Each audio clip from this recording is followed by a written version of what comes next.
We are here to talk about the hottest topic. You just don't do it. You don't do it. Don't think I would have needed an alarm. Luke walked in and Wit started having a go at him, and me and Pete were like sinking into our chair. Would you have done it? Maybe. Path and then ends up in the long grass. Paige kind of comes in, presses the grass down in front of the ball. It was clearly improving the line against the rules of golf. I saw the next thing, rangefinder thing kick off. So I'm like, okay. Unless he's like holding the rangefinder up to the camera and like All right, guys, welcome back to the Rick Shiels Golf Show podcast, episode 317. Today could be a spicy one. I can't wait for this, actually. Spicy. I'm here with Peter Finch. Hey. We're here in Turkey because a bit like 9 years ago where me and Pete came over to Turkey and filmed a series of videos, we are back in Turkey, in Belek, for a little Rick versus Pete series where we're playing 6 matches. We're halfway through those matches so far, and all of those videos are going to come out in December, and it's been epic so far. Yeah, if you've not been down to this part of Turkey, as far as like golf is concerned, it's one of the best places that you can come, just for the hotels and for the quality of the courses and the weather. Not just saying that kind of because we're here. I just genuinely think this is one of the best places to come. So good. And big shout out to Golf Breaks. They've set this up. It's been class. We're staying here at the glorious Serenity. We're actually where we're filming this podcast. And like I say, all those videos out. I think the first one gets released on Pete's channel Monday the 8th of December. And it'll be Monday, Friday, all the way to Boxing Day here in the... Well, they don't really call it Boxing Day in the US. They just call it the day after Christmas Day. Yeah. Day after Christmas Day, 26th of December. There's no football on Boxing Day this year. There is. Man United, Newcastle. Like I said. Anyway, we're not here to talk pleasantries. Right. We are here Okay. to talk about the hottest topic in, not even just in golf YouTube, not even just on YouTube, potentially on a global scale. Wow. The Internet Invitational that you and me were lucky enough to participate in. We were 2 of the 48 players. Wow. Where do we start? I don't know. I mean, I think we knew probably at the time that it was going to be big. I think we understood that these videos would be, some of the most different, unique, and well-watched kind of pieces of content within the golf niche. But this type of kind of project, I suppose, if you want to call it that, where everybody came together for a single event, it's transcended what everybody normally does. Like, this has gone into mainstream, people kind of messaging about this and saying that they're watching it, has gone way beyond kind of YouTube golf. It feels a lot more, it feels a lot more global. It feels a lot more impactful than maybe some of the other stuff that we do. Well, I think the 6 episodes got released. It's all out now. So we're going to talk about everything. Spoilers alert. This is literally, we're talking about everything. So make sure you've watched the Internet Invitational. I believe over the 6 videos had 20 million plus views.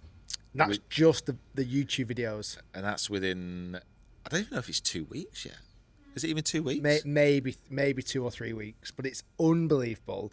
We're going to talk about drama. We're going to talk about rulings and potential cheating allegations. But I think I've not really shared it much on my podcast or platforms. Yeah. Not sure if you have. Like how it all even came about. Because Dave Portnoy, the president of Barstool Sport, heard about, who's the best golfer on YouTube? Because there was lots of talk. He said, let's put a competition up. And nobody really knew what that competition was. All he'd said, he's going to put $1 million up. It obviously spiked everyone's interest. Then it went super quiet for a long period of time. Yeah. I ended up getting a message from Bob the Sports. We might have done the similar. I actually quite. Let me see if I can find the voice note that he first sent, and we'll play it. See if you've got one as well, because I mean he could sell ice to an Eskimo anyway, and it might have been a disappearing voice note. I bet it was. He's got to cover his own back. It was a disappearing voice note, annoyingly on Instagram. Yeah, I think it was Instagram where kind of message me. But it was the first time we'd actually heard properly, yeah, it's happening. It's August at Big Cedar Lodge, which, by the way, how incredible is Big Cedar Lodge? I think I might. Have you got the voice note? I think I've got it. Hang on.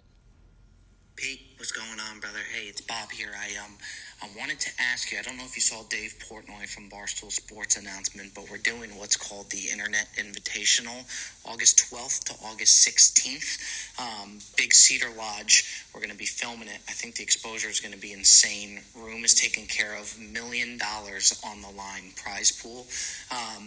So we would love to have you. You were one of the first names we had on there. Obviously, I know that's our fault. you got a lot going, but again, you were one of the first names we had. So I told the guys I would reach out to you. Would love to have you aboard August 12th through 16th at Big Cedar Lodge. Would be incredible to have you, brother. That is so. Thank you for. We've got coffees just being delivered. Sure, thank you. What was that on Instagram or message? Instagram. Yeah, I don't think. I think mine's disappeared somehow. Oh no, actually, what's his actual name? Robbie Berger. Yeah, but what's his? I've got it. Sorry. Brilliantly done, is it? Yeah, sorry. I was looking on the wrong chat. I mean, I'd be surprised if he's said anything different. He sent that same voice note to about 48 people. So yes. Rick, what's going on, brother? Hey, I don't know if you saw Dave Portnoy, Barstool Sports, announced that Internet Invitational that we're doing August 12th through 16th literally just copy and pasted at Big it. Cedar Lodge. $1 million prize purse. It's going to be awesome. The list we're making has been incredible. You're one of the top guys that we have on there. I was one of the first. You were the top. Unbelievable to have you. So I know it's a long ways for you. It might be tough. Totally understand if you can't. If you can, it'd be amazing. Wow. There you go. Literally, Bobby, if you're watching, that's I don't feel like it was a personal touch anymore. That's why he's the cameo king. So, yeah, got these voice notes off Bob. I was like, yeah, if I can make the dates work, I'm all over it. I was in the States anyway, so it was dead dead And from what I understand, I almost think everybody they asked, the 48 contestants, all pretty much said yes. It's just one of those... It was one of those events where you wanted to be part of it. So I think it comes along every now and again. I think the Creator Classic, when that started, the PGA Tour one, it was like, okay, something new, something interesting. They're trying to be, they're trying to do something which hasn't really been done before on a big stage at a big event. It's like, okay, I want to be part of this. I want to be seen to be part of this community. And this was the same thing. It was an opportunity to put yourself out there on the big stage and also be a part of something which we kind of thought was going to be huge. It turned out to be massive. What was fascinating as well with that is that, again, just to be clear with everyone, they didn't tell us the format. Nope. Nobody knew the format, apart from the guys obviously involved. There was no payment. We all had to make our own way there, or to fund our own flights, etc. there. They covered accommodation, which, by the way, Big Cedar Lodge again. Johnny Morris, what he's done there is one of the best places I have ever been in my life. Yeah. Every single bit of it was perfection. Yeah. It was unbelievable. So, yeah, made it there. When then the 48 names got announced, it had a bit of a weird reaction online. Like, they were certainly for the golf YouTube hardcore, you had a lot of your hardcore YouTubers in there. You, me, Grant, Brian Bros, Good. A lot of the real core YouTube golf fanatics. But there was also a lot of names, even for me, a lot of names I was like, I don't really know. I probably knew maybe 30 to 35 of the names on the list. There was a lot of, like, I didn't know who Coach Gruden was. I know who he is, obviously, now. Mm-hmm. I didn't know who Witt was. Yep. Definitely know of him now. I didn't really know PFT. Yep. Definitely know of him now. Like, there's a lot of people I didn't know on that list. Well, I think that Barstool kind of ecosystem is not solely based, but there's a large share of emphasis placed on podcasting and obviously covering American sports, which, I probably have more of an interest in than you do. But again, I didn't really know a lot of that side of Barstool. I didn't really know a lot of those names. And I think from an international audience as well, like, we carried probably more people into that event than some others. It's a very North American heavy field, which makes sense. Well, I mean, we were the only Europeans for sure. Yeah. So I mean, you had a few Canadians in there, like loose Korean, but obviously kind of based in North America as well. So yeah, I think we were the only ones across the pond. So you know what was fascinating, and I love this. So fast forward a little bit more now to the 12th to the 16th of August, as Bob said in the voice notes. We arrived, and most people arrived a little bit earlier. I think I might have got there on the 11th. The atmosphere was absolutely incredible.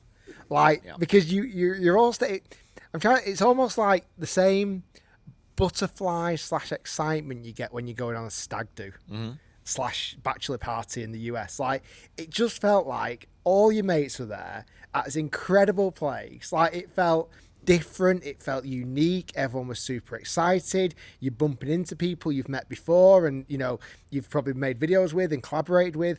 You're also seeing people you've never met before, but you've seen them online. It was just a fantastic atmosphere. The sun was shining.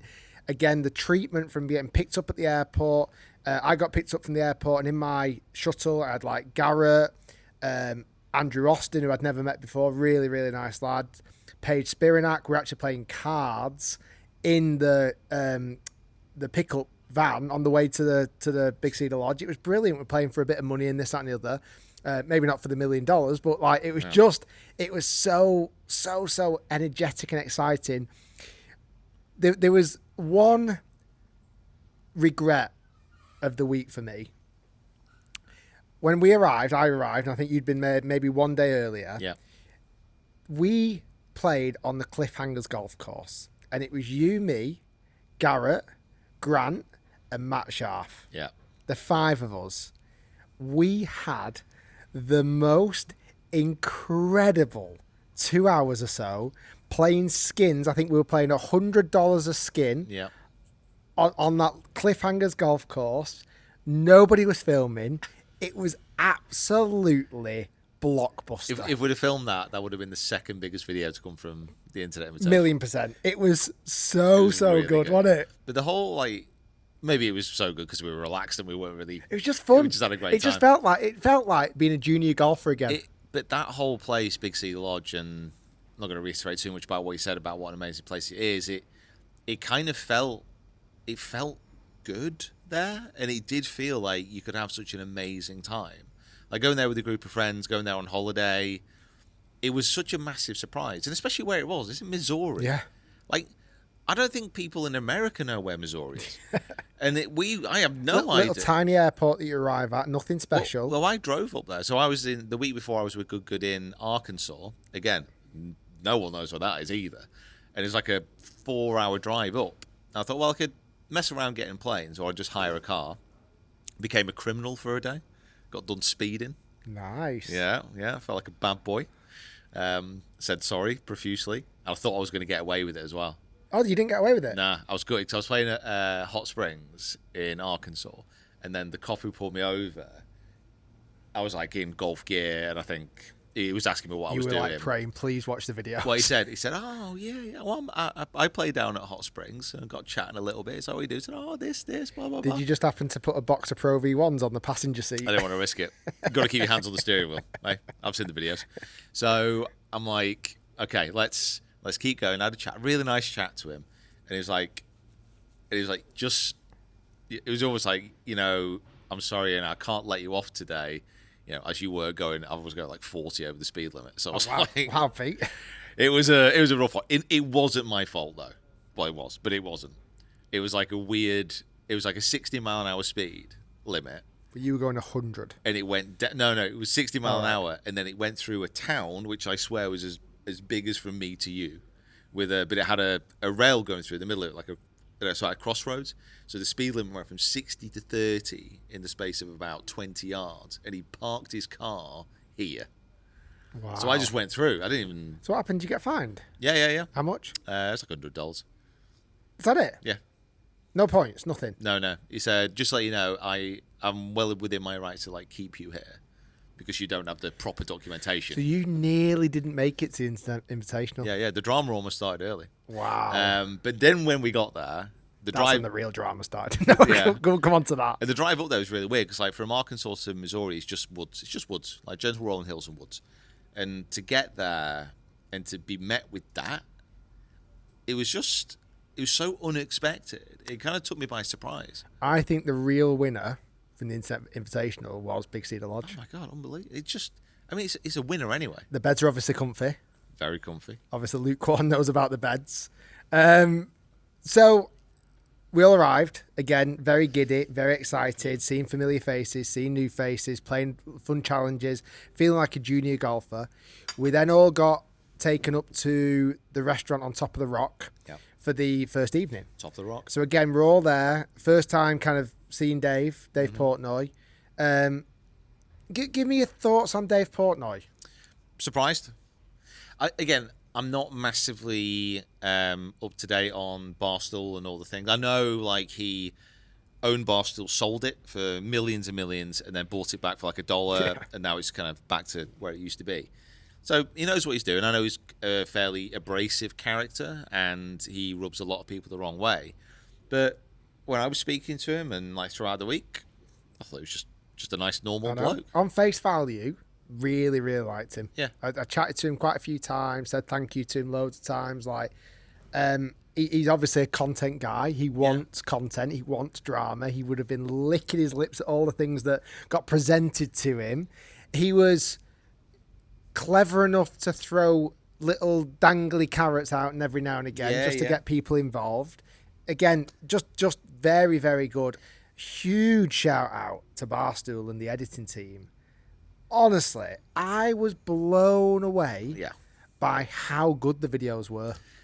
Obviously, we know about videos, we know about editing, we know about content, but on that scale, I can't conceivably think of a way that I would have been able to do that. I just can't imagine the amount of footage they would have had to go through. And depending on what they do with the channel as well, because I know we've spoken about this before, but they have the capability now to break up all those matches and to put them out as individual videos. They're talking about it, yeah. Which, again, I think could do great. You know, it established that channel and says to me, it will carry on and it will continue.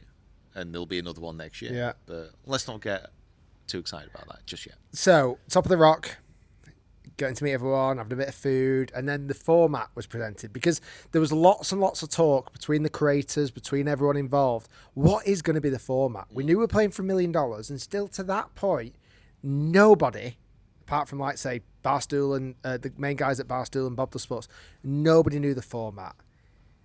They absolutely, in my opinion, nailed the format. Well, I don't think they could have done it any other way. The only downside in some respects from a viewership standpoint and a video standpoint, the format, as far as we had 48 players, 24 on each team after the first draft, and if you lost that first day, you were going home. And your team, that lost on that first day and you all went home, it was kind of stacked with a lot of popular guys, especially from the golf YouTube space. I mean, you had most of the Bob the Sports guys. Obviously, you had Grant, Garrett, Wes. It was. I think if you added up our YouTube subscribers, we were fairly stacked on our side. Yeah, but But adds to the drama. Yeah, and how could you have done it any other way? The only thing you could do is if whether that would have run over 2 days. Yeah, and you could have had alternate. You could have had Texas Scramble session. You could have had an alternate session, and then potentially you could have had a single session. But still, half the field had to go. Half the field had to be eliminated. Yeah, I mean it's always the argument, isn't it? It's kind of like, this is why some tour events kind of struggle, is if you have that cut and like a lot of the big players go, then that will suffer in the later rounds. But honestly, I think added to the drama. It added to the intensity.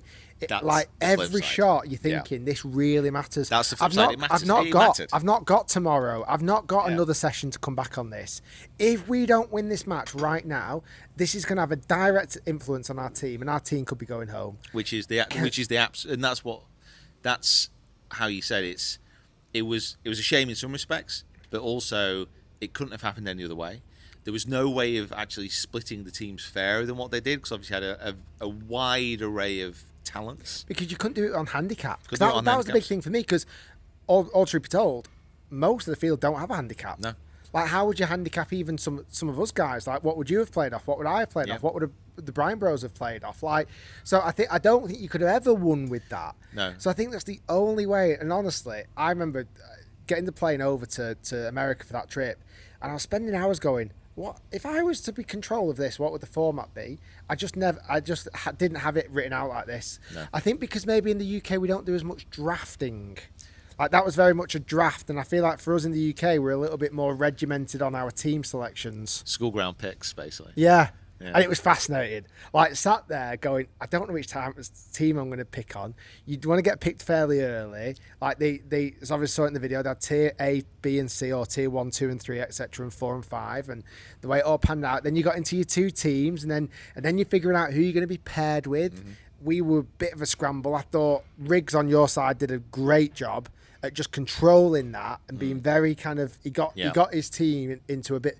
I felt like maybe our team was a little bit too many characters, and we couldn't quite figure out who went with who. I obviously got paired with Andrew Santino just because I knew him, because he does a lot of the live stuff as well. So I felt pretty confident with Andrew because he's a good player. I felt like we were slightly too good of players together for the Texas Scramble, because we end up taking on Lacey and Francis Ellis, who ended up winning. And we beat them like 5-4. I think we were pretty stacked. Maybe not 5-4, 4-3. I think we were pretty stacked on that one. I think in hindsight, I could have potentially gone with a weaker player. I think Andrew could have gone with a weaker player. Yeah. I think we could have still won our matches, but it would have just been a bit different. You played with who on the first time? The Jet. The Jet. He played unbelievable all week, didn't he? But I think one of the difference factors was that, I mean, the teams that progressed and that did the best, the weaker players tended to show up during that day. Yeah. And the Jet, certainly the first 2 days, was unreal. It was really good. Really good. And we kind of gelled pretty well together. What was your take? Obviously, you were on the other team. What was your take on the Luke Kwon sleeping in and all the fiasco that came from it? I mean, like, you know, I know Luke. I really like Luke. You know, you just don't do it. You don't do it. You don't do it. I don't think I would have needed an alarm to wake up. I got up so early that day. I just don't think you would have needed it. But, you know, Luke's a very relaxed kind of character. It's not like he intentionally missed it. He was obviously sorry about it. I think... His attitude after? I don't know, because, like, with something like that, you can... I thought he tried to handle it the best he could. It just was like throwing meat into a pack of lions. I think he dealt with it in the way that Luke Kwon deals with it. Exactly, yeah. But it didn't come across great to his teammates, his partner, and the audience. You know what? I think he dealt with it in a way which, on a normal YouTube video, would have been absolutely fine. The difference was, obviously, it cost your team a point, and there's a lot of money on the line. Yeah. Because we went home because of it. I mean, bear in mind, that's something which we do need to point out, which I think it's not been overlooked, but it shouldn't be understated. Like, no one's ever played for $1 million before on YouTube. It's YouTube golf. Like, playing for $1 million is absolutely unheard of, and it's a massive amount of money. Yeah. So to give yourself a chance of winning that is obviously great, but to actively cause an issue for your team and then kind of deal with it in the way that he did, even though I'm 100% sure he meant nothing like negative by it. And you could see that when Gruden was giving his speech, and he said, I do apologize, I'm really, really sorry. And I think that made a difference. I think it just came a little late. But in all fairness as well to Luke, like when he came in, and like Witt was absolutely on him. That was the most How awkward. Me and Pete were sat together around quite a big table, and on our table there was a seat next to, I can't remember if it was between you or me or one of us. And literally Luke walked in and Witt started having a go at him, and me and Pete were like sinking into our chair. I don't think on the video it came across how awkward it was. So awkward. I mean, I honestly thought there was going to be a fight. Obviously, we're British, and we look at these things a little bit differently. We don't do confrontation very well at all, and I felt myself like shrinking, like down. And I was like, when Luke was starting to sit down, I was like, please don't sit with us. I like you, Luke, but not now, mate. Not today. It's very difficult. I'm sure in hindsight he deal with it differently, and he obviously did an apology video, which he said sorry enough times in that. I just think he really needed to come out of that lodge with his hands up and like, I am so sorry, Dave. I am so sorry. Blah, blah, blah. Yeah. I've really let everyone down. I think the punishment was harsh, but it made for great drama. And then you were round the corner for that Gruden speech. Mm-hmm. I was saying to Pete yesterday, that speech, it live, felt like it was 10 minutes long. I watched, and you can actually see me in the back of the video. I was in awe, and I didn't know who Cruden was. I'm guessing he's like almost like a Sir Alex Ferguson, but maybe not as decorated. Yeah, as far as I'm aware, he was a very good college coach. Then he went into the NFL. Then he lost his job after some dodgy emails, I think. Sleeping in. And honestly, I honestly felt like that speech was 10 minutes long. In the edit, it was like 40 seconds. And it cut nothing out, but it was so good. And honestly, getting into that back now, I was like, we're going to do this. Me and Santino went out first. We had a really tough match against Riggs and Cole from Buster Jack. Me and Santino, we fought and we got 2 down with 3 to play. We got it back. We were all square going down the last. We might have been 1 up going down the last. I had this, I felt like a 12-footer to win the match on the 9th hole or the 18th there. In reality, it was probably about an 8-footer, 7-footer. It was so important. We wanted to get a point on the board. And actually, for a long spell there, that second session, I was looking at that going, we might just do this. Yeah. We might. There's a lot of... Were we orange team? No, we were orange. Like pink team. It's like, we could really do this. By the way, it only dawned on me the other day why it was orange and pink. Because of Dunkin' Donuts. All right, okay. It only dawned on me the other day. Yeah, no idea. Clever marketing. And then who did you have who were you playing? I mean, as far as I was concerned, it didn't matter. I was just locked into my game. Who's your partner? They were just opponents. I was with the Jet. I was in Jet again in the afternoon. And we had... God, who were we playing in the afternoon? I'm blanking on it. I just remember that putt on the last. Yeah, you held quite an important putt. Yeah. Well, it was a putt to get that point and to stop the rot in some respects. We were playing... Literally, people will be screaming at the screen right now. Oh my God! Like, how bad's that though? How can I not remember? It might come to me. I don't know. It was just a defeated opponent, wasn't it? Yeah. When you're on the backfoot, you don't stop to see, do you? You just carry on. So, as again, everyone knows, Bob's team, which I was on, got knocked out. Second day, I didn't go to Buffalo Ridge. Did it feel different the second day? I think the pressure just felt a little bit more intense. Because you're one step closer. One step closer. You're down from 48 to 24. Yeah, and it was my birthday that day. Was it? Yeah, it was my birthday, but I didn't like tell anybody. And I was just like, you know what? One thing I'm not going to do. I'm not arsed really. I just want to play my golf. I want to try and get points on the board. And it was just a flip in the morning. Did nobody know it was your birthday at all? No. Well, and then... You know what? I'm annoyed myself because it's the 14th of August, isn't it? Yeah. You played Trent and Sharp. Did we? Yes, we did. Yeah, because Matt put it actually pretty well. I literally blanked then. Yeah, and it was... Went out so with who knew? No one. I feel like a really bad pal there. No one in the morning, and then like I play with Paige, and we lost one down to George, and it was George and the Jet, so playing against the Jet, and it was really annoying because me and Paige, we only lost one hole. It's a bit mad how actually you two lost against George and the Jet. We played really well. They played decent as well, but they only won one hole. Right. And that was it. It was really annoying. It was just such a close match. And then obviously we went down 4-2 in the morning. And then... Just a quick one just on that, because I think this happened in that match. Were you privy to the Trent woo from the sidelines? I didn't hear it. No one heard it. Didn't hear that. That was honestly one of the funniest moments when him and FP are in the buggy and Trent went, I'm going to give some support to Paige if she holds this. And FP was like, just maybe don't go too crazy. She might take it the wrong way. And then he just went,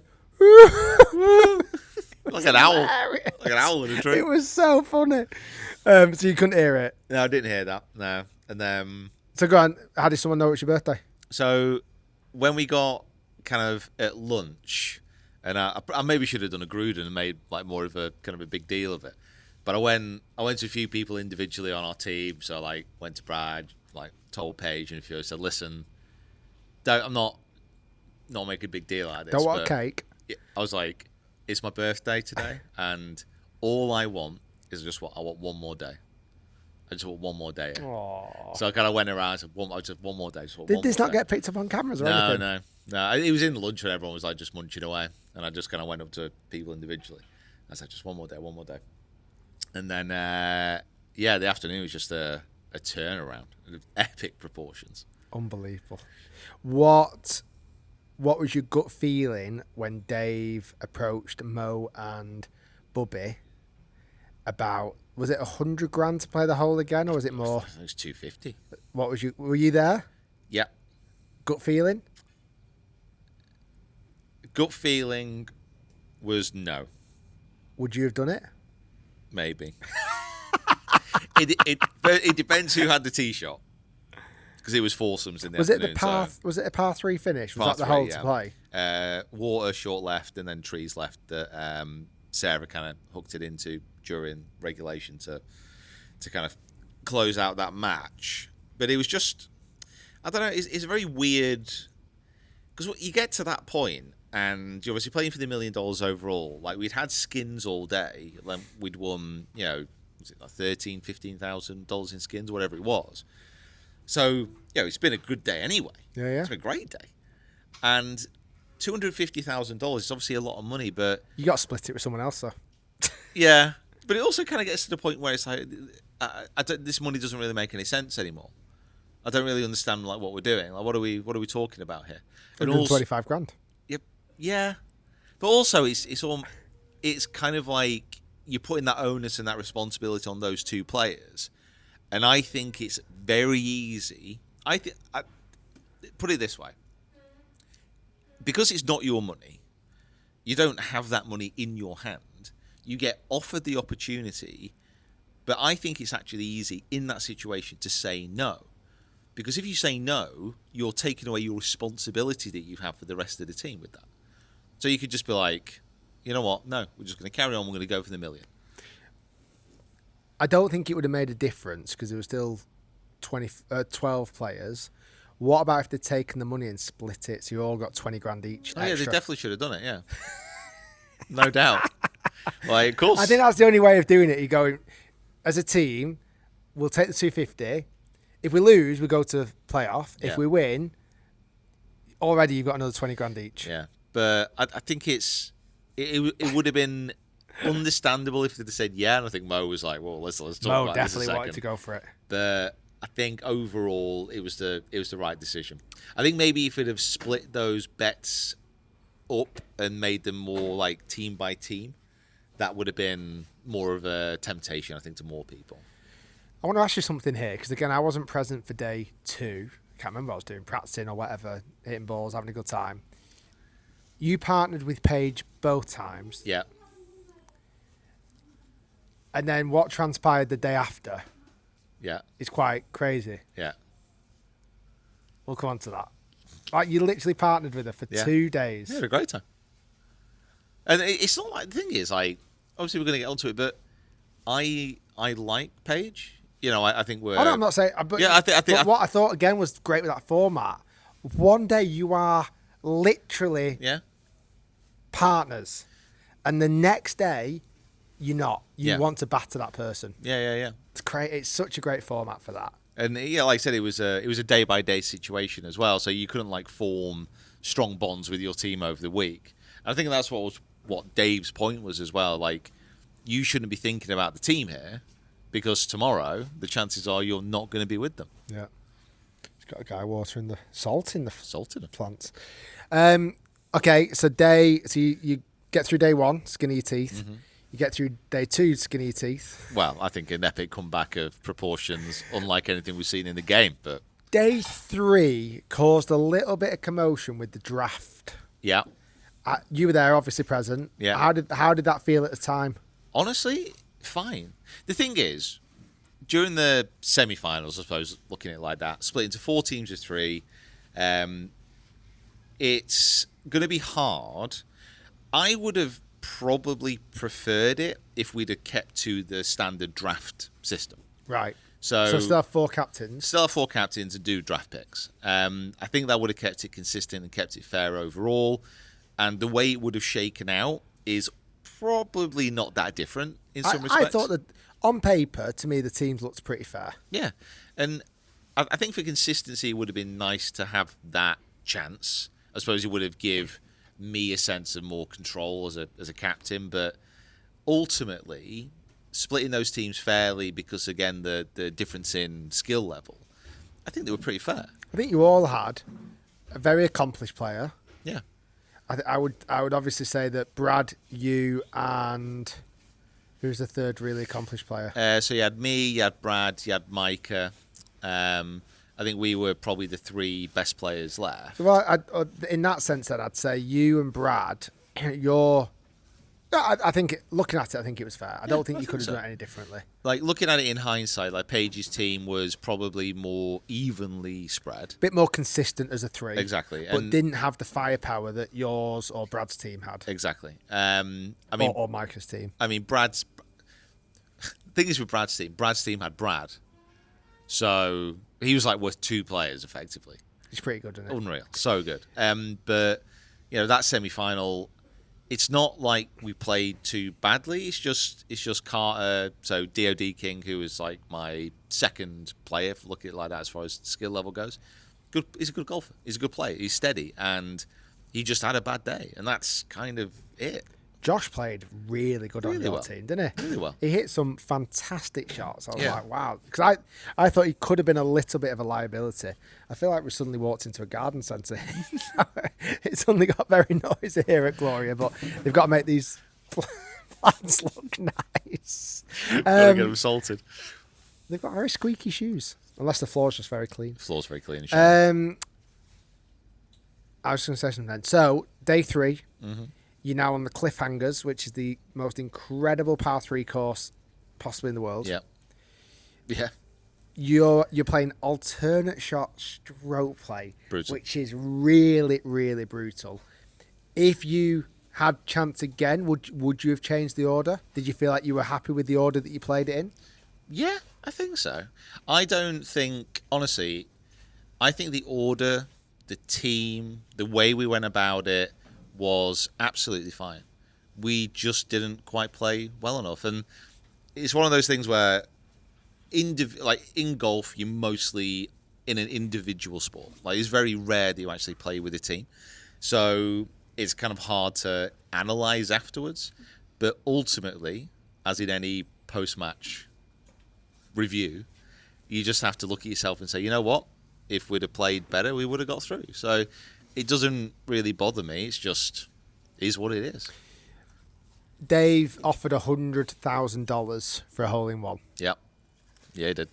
You were millimetres, not inches, millimetres away from having a hole-in-one on the, I want to say the 7th? was it the back 9? Was it a bit later? Maybe in a the bit round? later. I think it was a bit later. Yeah. Millimeters. Yeah, away. it was close. It was close. It looked. When it pitched at the front of the green, and it took like a little hop, and it just hopped beautifully just onto the edge, and I knew it was all straight downhill from there, and it looked great. It didn't actually look like it could miss, and then it just zipped past that right edge. I was like, oh. Good 3 though. End over 3, yeah, classic. Great 3. Classic. Carter unfortunately didn't hold that putt. Great time. Okay, so day 3, you unfortunately then your luck ran out because day 1, day 2 you rode your luck a little bit. Day 3, eventually your luck ran out, but you were 15 grand better off. Yep. And overall, great week. Overall, very very solid week. I did a bit like probably my matches. I didn't see loads and loads of golf, but I'm guessing you played pretty solid for the week, for the 2 days. I played great. Yeah, played great, putted great. I think overall, as far as I don't know, don't really like to blow my own trumpet too much, but I reckon during that week, I think probably Brad was like the standout player by a million miles. But I'd put myself in the top 3 or 4 as far as how well I played. Oh, good. Played great, really good. Then we get to the finale. Yeah. The final. I missed probably the first 8 holes, because I was actually filming a video on the cliffhangers with Josh Kelly, which will be coming out soon when we're playing for a Rolex. Nice. So I made slightly I'm wearing an Apple Watch. Spoilers. It's in the. It's hold on, Josh. It's somewhere else. So I missed the first 8 holes. Not a lot happened in the first 8 holes. Nope. I joined, and the whole world suddenly seemed like it imploded. Yeah. I don't think it showed it even enough on video. There was genuinely a point in time where it felt like the finale of the Internet Invitational was going to be won by not by default, but by it ending. Yeah, by a team literally being disqualified. Yeah. You were there. Yeah. When I first saw you, you were the colour of a ghost. Yeah. And you felt, and I was reassuring you, as I still will do now, you felt quite bad. I felt horrible, yeah, horrific. In the fact you'd had to call out something you thought was, you knew was incorrect. Yeah. It was more, I think one of the issues was because I was there and I saw it, and I kind of, once you see that, and it almost puts on you a sense of responsibility of, should I say something or do I say something? And in my mind, I knew, because of the way the environment was, because it was so tense, it's like, I know if I say something here, and if I let somebody know what I saw, then it's gonna kick off to some degree. Describe again to the viewer, because I don't think I've heard you. What did you absolutely see? What did you see with your own eyes? So it was on the 9th and 9th. Yeah, it was on the 9th, wasn't it? 9th was the par 3 down the hill, so I think it was the 8th. So we were on that hole, and all the buggies were lined. Take it back. It was the 9th, because the 10th is the par 3 down the hill. It was the 9th.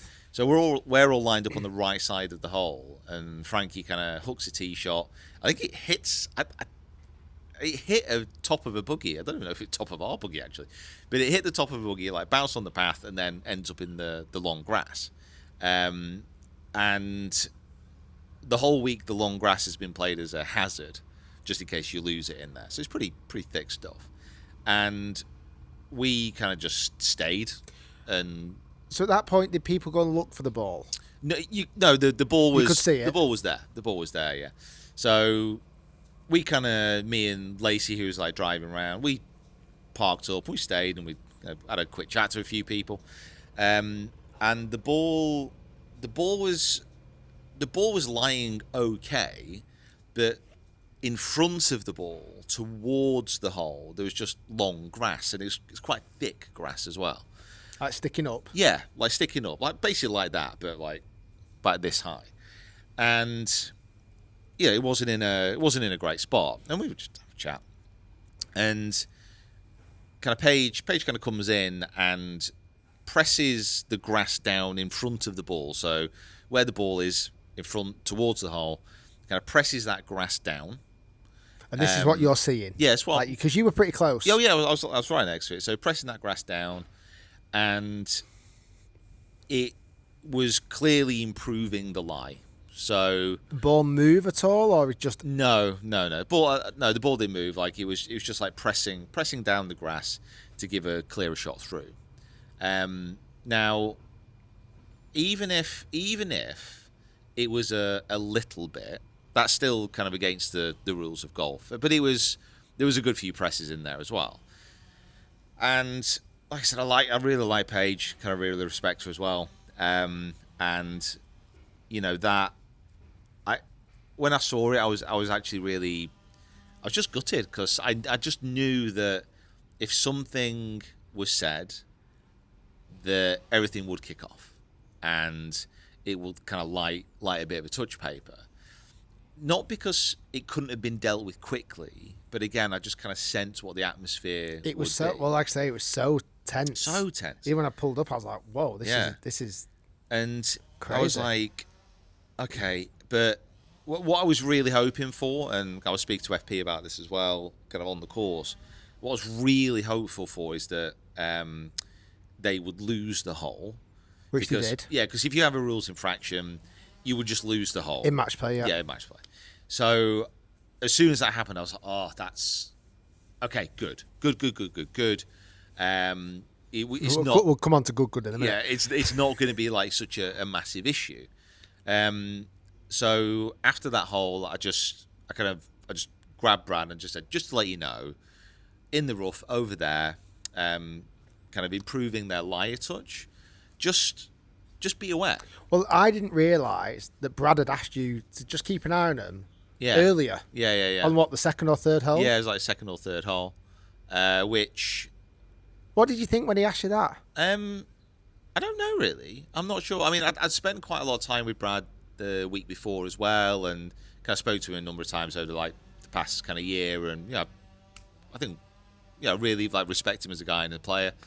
And it's kind of like, okay, yeah, fine. I don't mind that. That's fine. We're going to be drying around anyway. In all fairness, I didn't. I just happened to be there on that hole. That was the thing. It's not like I was going around inspecting. I just happened to be there. So I was like, right, okay. It just played into the narrative on the video. Yeah. And I was like, oh, man. So, yeah, so just pulled them aside, just said, listen, just so you know, this happened. Again, because like when they asked Paige on the green, she was like, oh, I didn't know you could do that. And I was like, well, that's fine. But it's still against the rules. And it's not like I'm walking around here and I consider myself like a guardian of the game. I don't even know all the rules of golf. I don't think anyone does. Yeah, it's like, but I know that one, and it doesn't. These kind of things don't really matter in the grand scheme of things. But within this match, within this incident, $1 million on the line. I just thought it was unfair if you're gaining an advantage. Were you surprised by her reaction? I mean, I suppose a little bit, but again, it's that pressure of the situation, and pressure and competition golf and situations like that, they can make people do strange things. There's absolutely no doubt about that. But like I said, I was just really happy with the fact that they lost that hole, because in my mind, I'm like, okay, cool, the match can continue. Just be aware. So that had happened. Yeah. Minutes later, quite literally the next hole, and talk about it, whether this would have transpired, whether this would have happened then, whether this storyline, in my opinion, has overshadowed what's just happened on the last hole. Yeah. Malosi is accused of having his slope on, his rangefinder. Yeah. Which, by the way, for us players, we got that hammered into us. Yeah. It was pretty much one of the only rules. Literally, yeah. Make drama. Luke, you sleep in. So, but you cannot have slope on. And we all thought it was a bit weird. Yeah. But it was the rule. It's the rule. We all had to play, whether it was because of the prize money or whatever. None of us could add slope on. Yeah, I mean, in competition golf generally, like in pro events, you can't have slope on. It's just like, it's one of those rules. You can use rangefinders in a lot of comps now, but you can't have slope on. And I think around those courses, it made a difference. Massive amount of difference. Because there is a lot of elevation so change. So much. I mean, that 10th hole, the par 3 down the hill, no more hole would have a bigger influence. I remember playing it the day before when I was in Santino, and I hit that tee shot, and I was like, God, this shows how much I've been playing with slope on. I didn't have a clue how to gauge that club. I was like, God, it's 140, but playing like, I don't know. I'm just going to hit it a bit softer. Thoughts on the situation? So this is, I think when you came back onto the course and you saw me, and when I was going like pale and I was like panicking. You were, and I was really putting your mind at you saying, you've done the correct thing. As someone who follows the rules and knows that was what you saw was wrong, you did the correct thing. Yeah. Well, anyway, I didn't feel great at the time.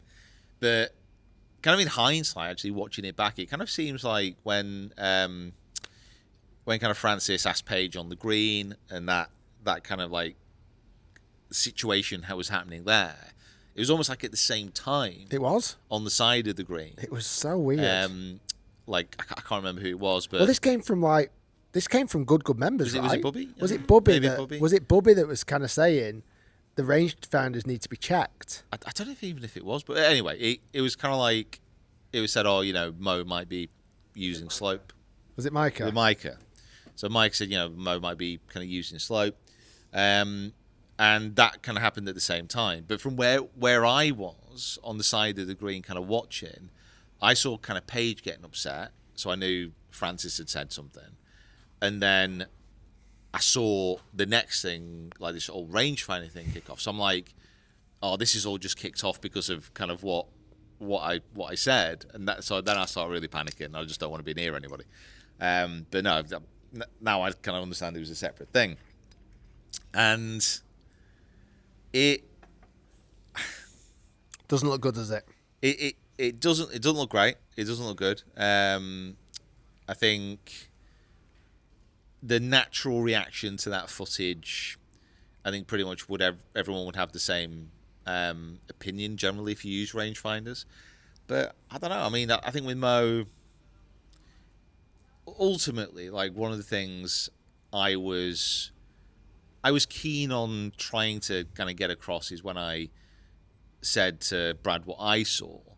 It was against the rules, but it's more about like just keeping the integrity of that game and that match, intact, to keep it fair. And I think with golf, one of the best things about it is it's a largely self-policing sport. Like you don't have referees following you around all the time, especially in the amateur game, and you are required really to be able to call penalties on yourself and to follow the rules to the law as much as you can, because that's what golf is about. It's that game of integrity. It's that game of fairness.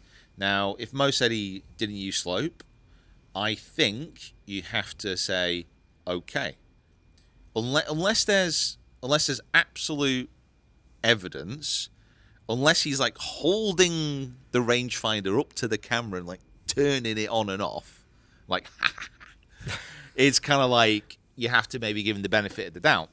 But I think a lot of people have already drawn their conclusions on that, and it doesn't look great.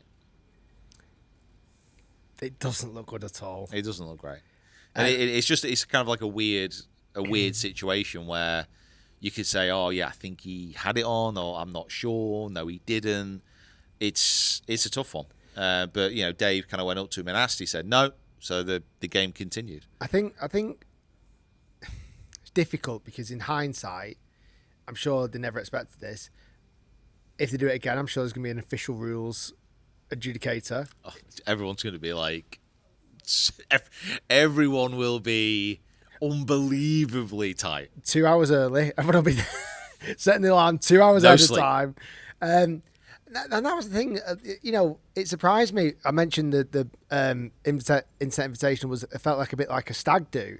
It wasn't boozy. like going back to Luke even sleeping in, like well, everyone was very much I know on the best behaviour. I know a lot of the like a lot of the American guys. I know obviously you've been doing it like 500 days yesterday. Congratulations.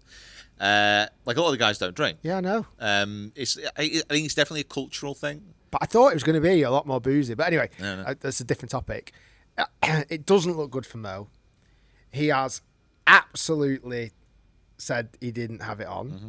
He's talking about doing a YouTube video explaining it. Yeah, I'll be very interested to see what he says there. Yeah, whether he just sticks with that story, whether he retracts his statement, I don't know. It really, really did look like something dodgy was going on. Yeah, retracts his statement. Are we at that point now? And that's one of the things about this event and kind of what it was and the way it came across. Like, how big and how widespread is this become? I don't know. Obviously, we're within golf and we are within this YouTube niche, but it feels like it's a bit bigger than that. It feels like it's gone beyond that. I don't know if it's a bit more echo chamber. I'm not sure. I'll tell you why as well. And this might change, but I think because people are so invested in creators and personalities, and they kind of know it's life-changing money. Do you get, like, 333 grand can change a life. Mm-hmm. And I think, even joking back when you said at Selena how you need that money to buy a new roof, like repairs are underway. Thanks for asking. Which by the 15 grand did well for that. Which I think people can kind of resonate with. Yeah. And they can connect with. Where when Scotty Scheffler's playing the 18th hole at the Open, you're not thinking about him picking up another 2.5 million. You're not thinking about a putt that gets missed by someone else that drops them from second down to fifth place, because you kind of see them as being already okay. Yeah. And again, that might change. Like the next few, if we keep playing for $1 million every year, that drama's not going to continue. Yeah. But it meant something, and people, it's life-changing money, and like, when Frankie had that shot on the last from 30 odd yards, that is a horrible shot to have. No, for an amateur, it's not only it's a horrible shot to have anyway, but for an amateur golfer who's has an issue with that shot, it's like, whoa, okay. If you were on his team, what would you have said to him then? Put it. I would have putted it. 100% putted it. Put it. At the very least, get like a little hybrid on it and just like chip and run it. You're not going to put it in the water, are you? No. You're going to put it somewhere on the green. Yeah. However, all in all, with the drama, with the emotion, with the views, with everything else, the best team won. Yeah.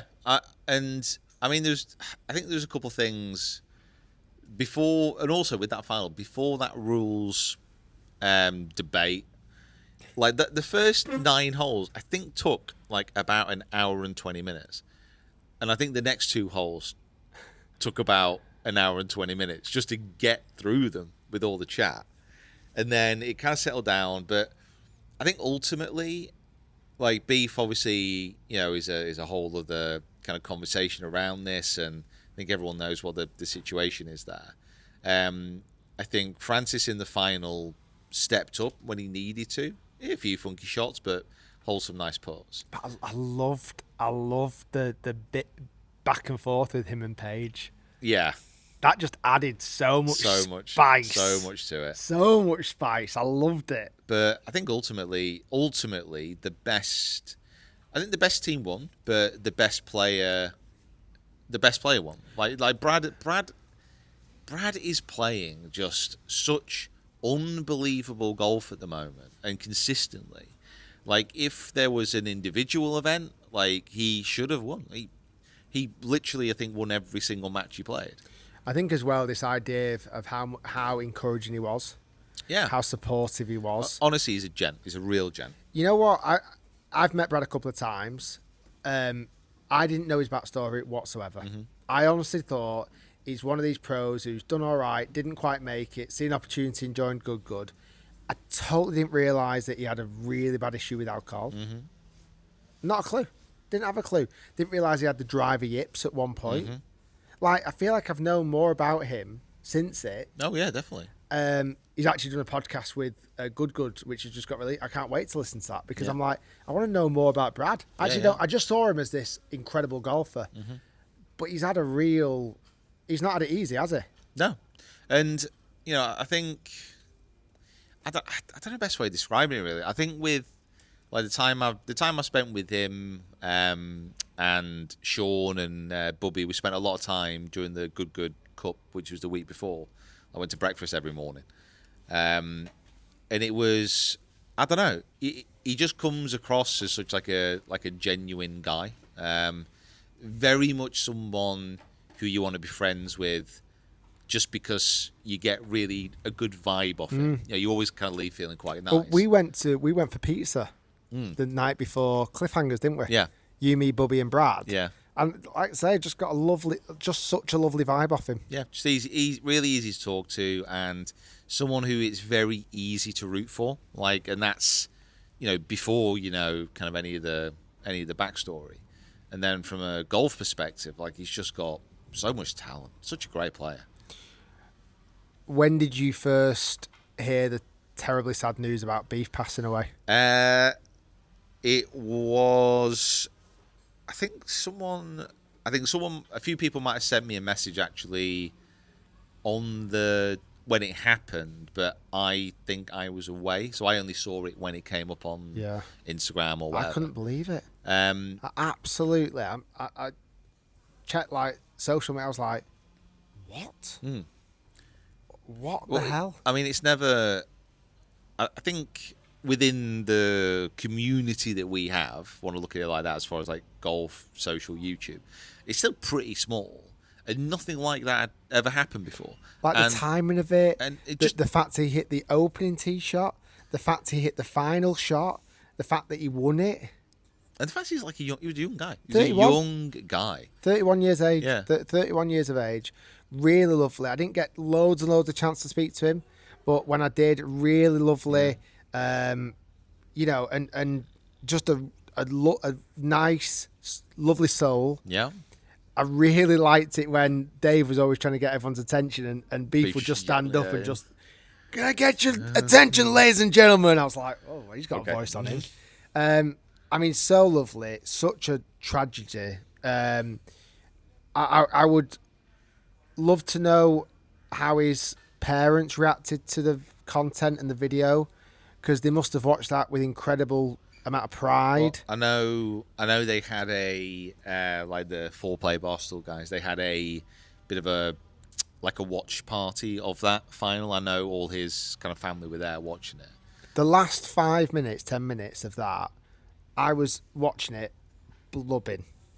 And I think most people were. Yeah, definitely. I mean, the emotion of it, they filmed that and they edited it. They handled it. So good. They handled it, I think, as well as they could. Perfect. It was really, really spot on.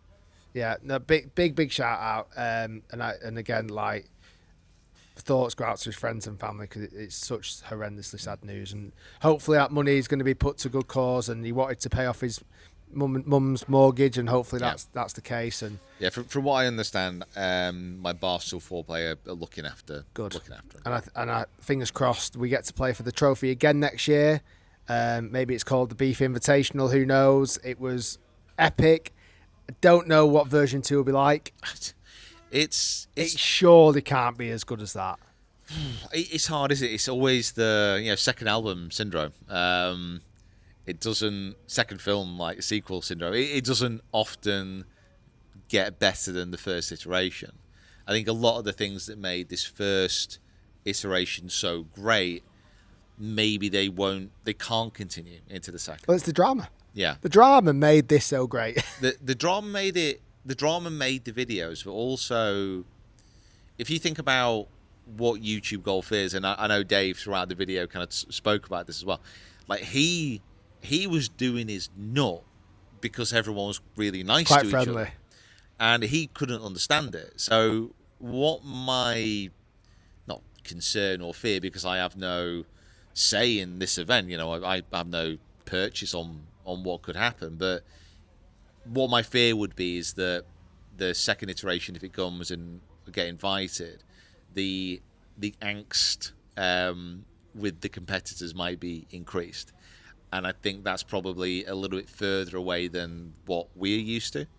I think with our videos, our content, and like generally the stuff that we do, we like competitive golf. We like there to be a prize. We like there to be something to fight for that we actually want, whether that's just pride or anything else. And it's the competition. But it's still incredibly respectful. Yeah, it's the as much as if we're playing a match and the last thing I want you to do is hit a great shot and you hit a great shot, I'm going to say great shot. Yeah. Like, I'm not, but I think like Whit wouldn't be able to do that. No. He'd be like, "Why have you done that, you jackass?" Whatever. Like, it's a very different mindset. Yeah, and it's a different environment, and I don't know how that would translate with the wider YouTube golf community, which I think I'm very confident in saying actually the YouTube golf community generally is the best out there, because golfers are actually generally quite nice people. And if you compare golf to other sports on social, on YouTube, the amount of respect within the golf community is wildly higher than other sports. I think that's where like the Ryder Cup in New York this year was perceived as being so atrocious. But if you went to a Manchester United Liverpool match, you'd hear 11-year-olds saying some of the worst things in the world. So I think it's very new. It's very different. It's a new milestone in social media, internet golf. It is. It was amazing to be a participant. I say I won both my matches and walked away as a loser, but hopefully I can do better next time. I don't know how, but yeah, mega huge shout out to Bob the Sports and Barstool Sports. Again, ridiculous shout out to the editors. They did the best job in the world, and again, Dave Portnoy, really nice guy when we met him, and gave us a great opportunity, and hopefully it continues and stays somewhat within the normal realms of golf. Yeah. I think he shows that at the moment, like, being part of this it's an exciting point to be. I think every year golf on YouTube gets bigger. It keeps growing and exceeding the expectations that I think any of us really had.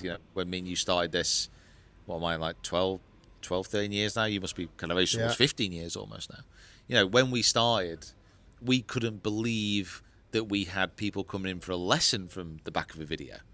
Like, never mind that we'd be going over to the States and playing for $1 million with... No, I could see it. I could see the trajectory. Yeah. I think we're actually slightly behind the curve. I was expecting 10 million by now. Do you think? Yeah. Right. Yeah. I was expecting to be able to shoot 90 and make 10 million. Wow. It just shows, like, you just get away with it, can't you? You can just spend years getting away with the same thing. It's quite incredible. Thanks for listening. Thanks for watching. It's been a pleasure. Again, the videos we're filming out here in Turkey will be out in December. Anything else you want to add? Any more stirs you want to pot? Any more pots you want to stir? Any more stirs you want to pot? Any more drama? Honestly, who? No. Just straight down the camera. Who's the person you hated the most? Hated the most, probably, but that's on a day-to-day basis. We'll see you soon, everyone. I can't believe you just said that, Pete. That was bang out of order.